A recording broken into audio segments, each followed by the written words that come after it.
The clerk at City Hall barely glanced up when Lena Monroe signed the marriage license with trembling fingers. She should have been wearing white chiffon and pearls, not beige slacks and a fitted blazer.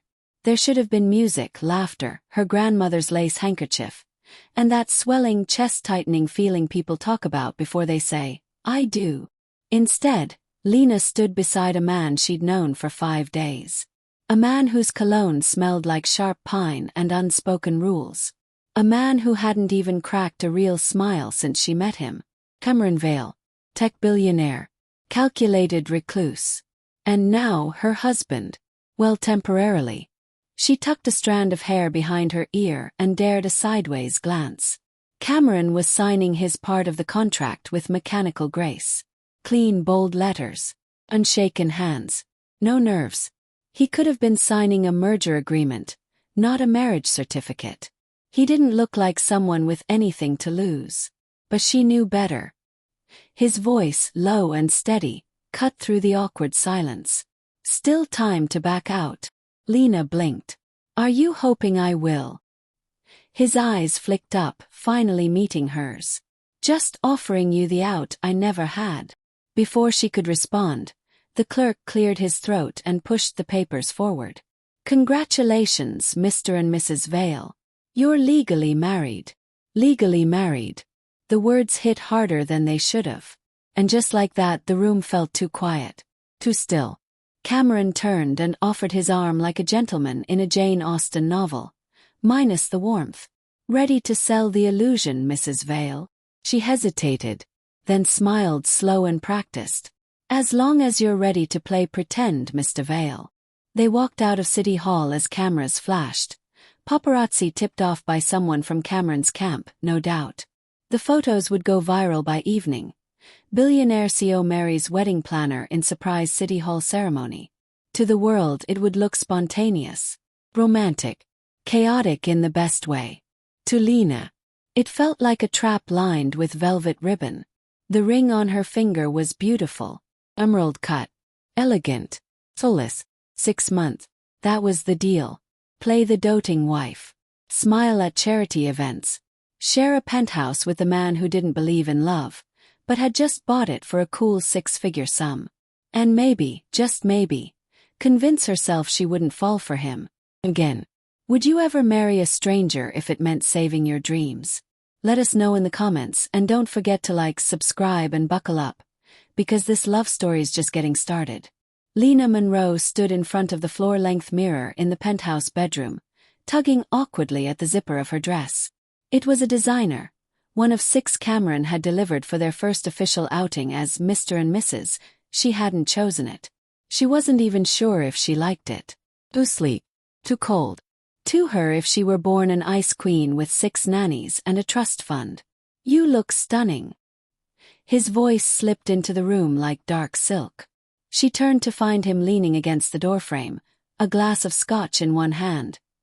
His eyes scanning her with unnerving precision. His navy suit was sharp, elegant, and somehow made his restraint feel dangerous. "You always sneak up on women getting dressed," she quipped. "Only the ones I'm legally married to." Her lips twitched. The flirty edge in his voice caught her off guard, but not as much as the way her stomach flipped when he said married. They weren't really married. Not in the way that mattered. It was a transaction. A 6-month agreement. Yet somehow, when he looked at her like that, like he was trying to solve her like a code, she forgot the rules. "I'm ready," she said, grabbing her clutch. "Are you?" he asked softly. The question wasn't about the gala. And it lingered far too long in the air between them. The gala was held at a glass-walled rooftop in Manhattan's Midtown. Lena had planned dozens of events like this. Lavish, romantic, glimmering nights that felt like fairy tales. Tonight she was inside the dream instead of building it.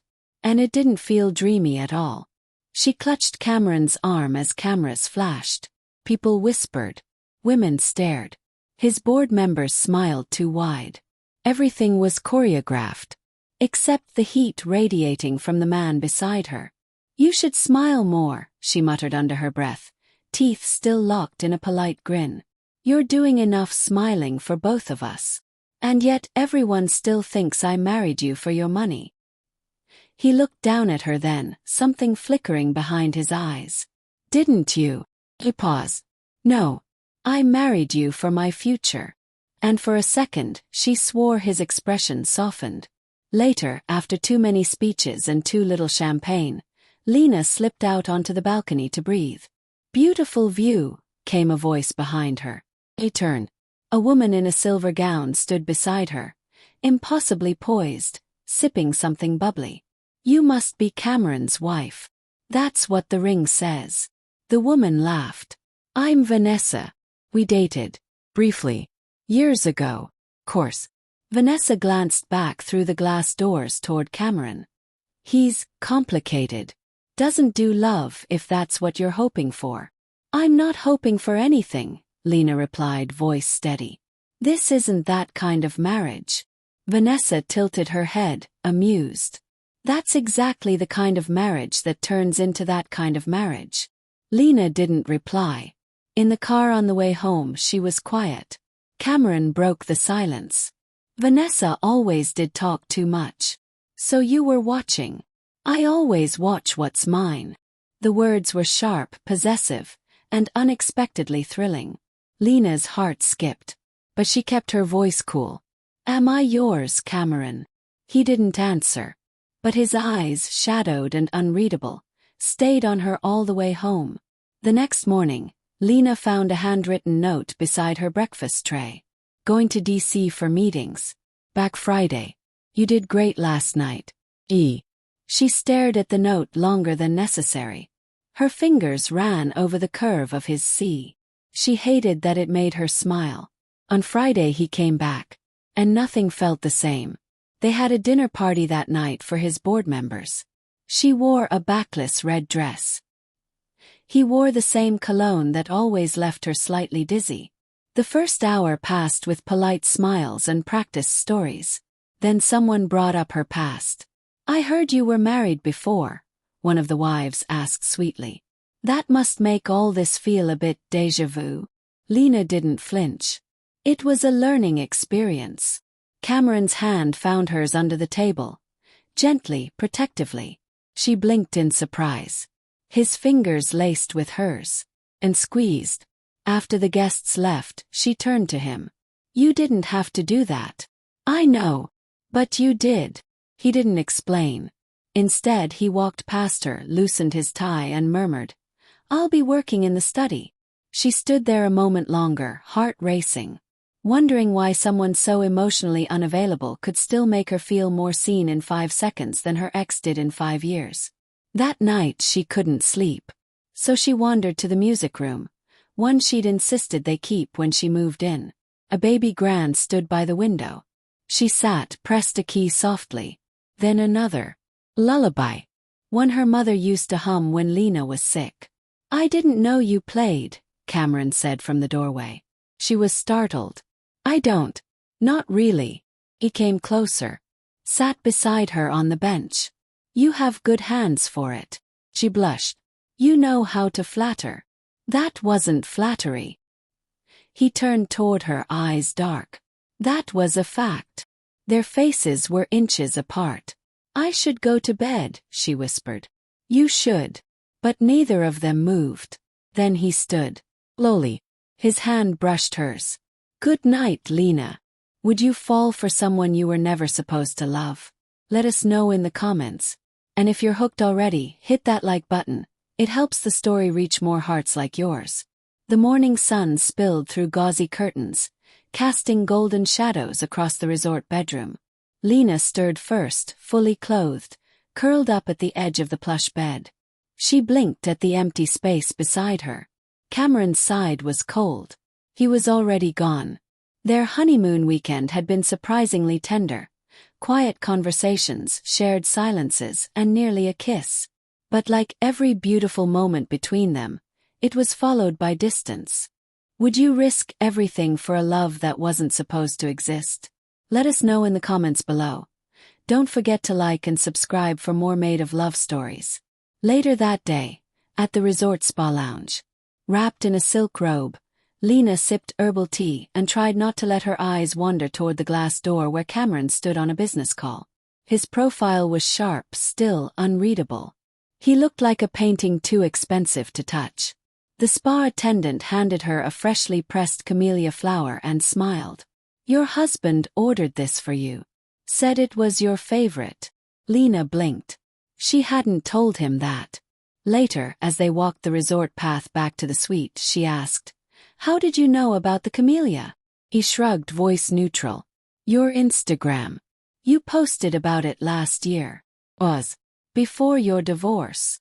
So he'd looked deep enough to know her favorite flower, but not deep enough to ask about the scar behind her smile. A week later, the gala.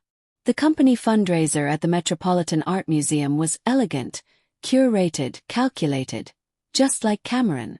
Lena had picked a crimson gown with a daring slit and heels that made her feel taller, bolder. Cameron, in a charcoal tux, glanced at her as they stepped out of the car. "You'll cause a scene," he muttered. "Good," she whispered. "Scenes get photographed."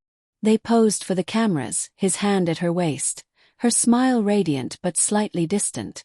Inside, the tension simmered. Then she saw her. Veronica. Tall, chic, and confidently draped over Cameron's past. The former fiancé or something close. She kissed Cameron on the cheek as if marking territory. Lena's stomach coiled. Later, Cameron found her on the terrace, arms folded, eyes on the skyline. "You've been quiet," he said. "I'm your wife," she replied. "At least pretend I'm not invisible."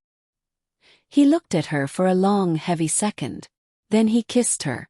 Not staged, not soft. It was a clash, desire, confusion, tension, and a crack in all their rules. They spent the night tangled in sheets and truths neither could name. The morning after, Lena awoke before him, sunlight spilling over his bare back, a pressed flower on the nightstand, an anemone symbolizing anticipation. She almost smiled. But fear returned like a tide. Meant nothing. Or worse, it meant something he'd soon try to erase. 3 weeks later. Cracks in the foundation. Cameron was distant again. More meetings. Fewer texts. The same house but emotionally miles apart. Lena kept herself busy with weddings, peonies, vow scripts, rented champagne walls, but couldn't ignore the ache that had started to bloom in her chest.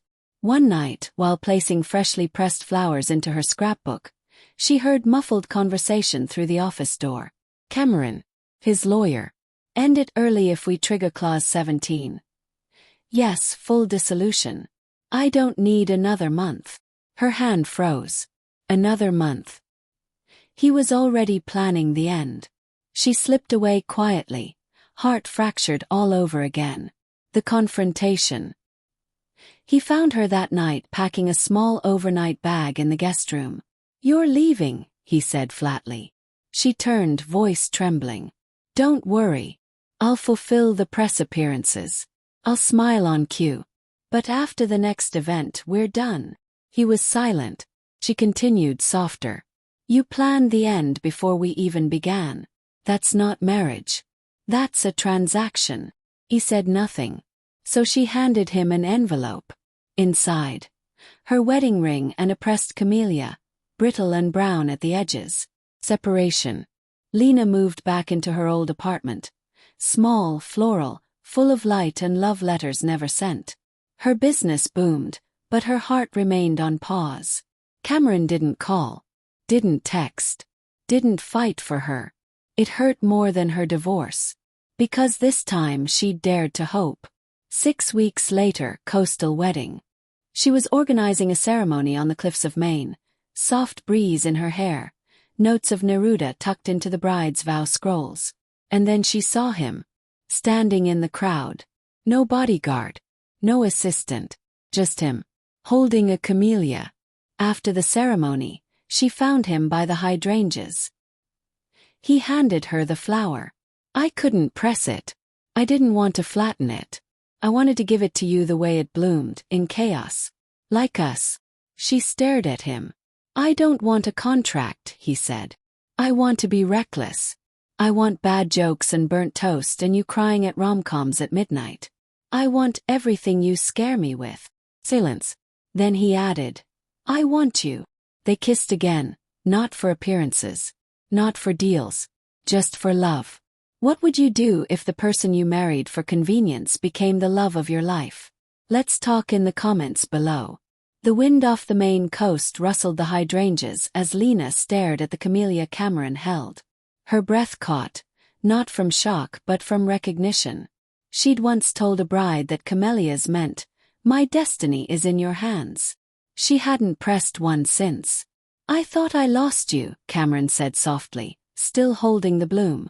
Then I realized. I never even tried to keep you. Lena took the flower in trembling fingers. You said it was just a deal. You made me feel disposable. I know, he whispered. Because I was scared of needing you. Of wanting something I couldn't control. She hesitated. So why now? Because I couldn't breathe without you. Because my bed is colder, my days are quieter, and my life, my real life, starts with you. Not with spreadsheets or clauses or quarterly wins. You made it all feel real. He reached into his coat and pulled out a small velvet pouch. No ring this time. Just her pressed camellia, the one she left him. I kept it, he said. I didn't let it dry out.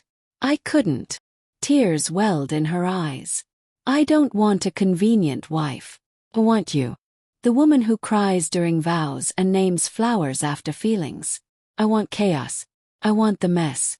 I want mornings and middle-of-the-night fights and forgiveness. Lena's heart thudded painfully in her chest. And what if I don't believe you? Then let me prove it. 1 month later, back in New York, Cameron had taken a leave of absence from his company. Rumors swirled, blogs speculated, but he didn't care. He was planning something more important. Lena stood in her newly expanded boutique, a blend of botanical elegance and romantic touches, thanks to Cameron's anonymous donation. It was opening day. She didn't know he'd be there. But as she turned around after hanging the final bouquet, she saw him, leaning against the doorway in a dark navy shirt, no suit jacket, no armor. Just him. And in his hand, a bouquet of camellias, all real this time. No pressings. Just life. Hi, he said, voice unsteady for the first time. You're early, she replied, eyes burning. He walked to her, not stopping until they were inches apart. I have something to say, he began. And if I mess this up, just know I mean every word. She waited. I never believed in fate. But I believe in you. I believe in the way your eyes light up at someone else's love story. I believe in how you make people feel seen. And I believe in what I felt when I kissed you, not as a lie, but as the truth I've been running from. He dropped to one knee, not with spectacle, but with sincerity. I asked you to marry me too fast the first time. I didn't know you. I didn't deserve you. But now, I'd spend 100 years getting it right. He opened a box. Inside, a rose gold ring with a tiny camellia etched into the band. No contracts. No timelines. Just you, me, and every moment we're lucky enough to have. Will you marry me, again? Lena didn't speak. She dropped to her knees and kissed him. 2 months later, the real wedding. No city hall this time. No rushed papers. They chose a garden. A sea of wildflowers and a string quartet. The vows were handwritten. The air smelled like fresh lilacs and spring promises. Lena wore a soft ivory gown. Not designer, but her mother's lace reworked into the bodice. Cameron wore no tie. Just a smile that said I choose you in every language the heart speaks. As she walked down the aisle, her hands shook. Not from fear. From joy. He mouthed. You're real. She mouthed back. So are you. During the vows, Cameron went first. I used to think love was a weakness. But it's not. It's the strength to let someone in when every instinct tells you to stay guarded. You tore down my walls without trying, and I'd spend a lifetime building us a home with those same stones. Lena smiled, tears streaming. She replied, I was someone who helped others find love, but forgot how to accept it. You reminded me that being chosen isn't luck. It's a choice made again and again. So today I choose you. For the second time. But the first time with my whole heart. They kissed before the officiant could finish the sentence.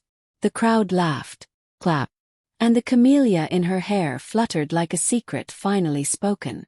6 months later. A hand-pressed flower hangs above the entry to Lena's boutique. Below it a framed quote. She said, "I do too fast. But never too fast to fall in love." Inside, clients laugh, brides-to-be twirl in mirrors, and in the back office, fresh flowers, vows in progress, and Lena, humming to herself. Cameron walks in every evening with a new flower, a new note, and the same old grin. Sometimes love comes in slow. Sometimes it rushes in like a storm. But the ones who stay through the rain, they're the ones worth everything. Have you ever fallen for someone you weren't supposed to? What would you have done in Lena's shoes? Let us know in the comments. And don't forget to like, share, and subscribe for more love stories from Made of Love. They say love shouldn't be rushed. But sometimes, it's the unplanned, impulsive steps that lead us exactly where we were meant to go. Lena and Cameron didn't fall in love the traditional way. They signed a contract, stood in front of a judge, and pretended their story already existed. But what started as a convenience unraveled into something far more powerful, a love neither expected, yet both desperately needed. Their journey wasn't about grand romantic gestures or perfect beginnings. It was about the courage to face your own brokenness in someone else's presence. It was about choosing each other even when it was easier not to. Even when their history told them not to believe. Even when fear said, "Don't fall." Because real love, it isn't always poetic at first glance. Sometimes it's clumsy, inconvenient, and comes dressed as a bad idea. But it grows, softens. It roots itself in moments, like flowers saved between pages. Like kisses that rewrite silence. Like eyes that say, stay when everything else says go. So if you've ever loved too fast, doubted too soon, or walked away just before the breakthrough, this story is for you. Have you ever felt like your heart said yes before your head did? Would you take a leap like Lena? Tell us in the comments, we'd love to hear your story. If this story touched you, give it a like, share it with someone who believes in second chances, and subscribe to Made of Love for more soul-stirring stories just like this. Because sometimes, the best love stories don't begin with once upon a time. They begin with I wasn't ready. But I said yes anyway. Love isn't always about perfect timing. It's about brave choices, second chances, and the willingness to stay when it's easier to run.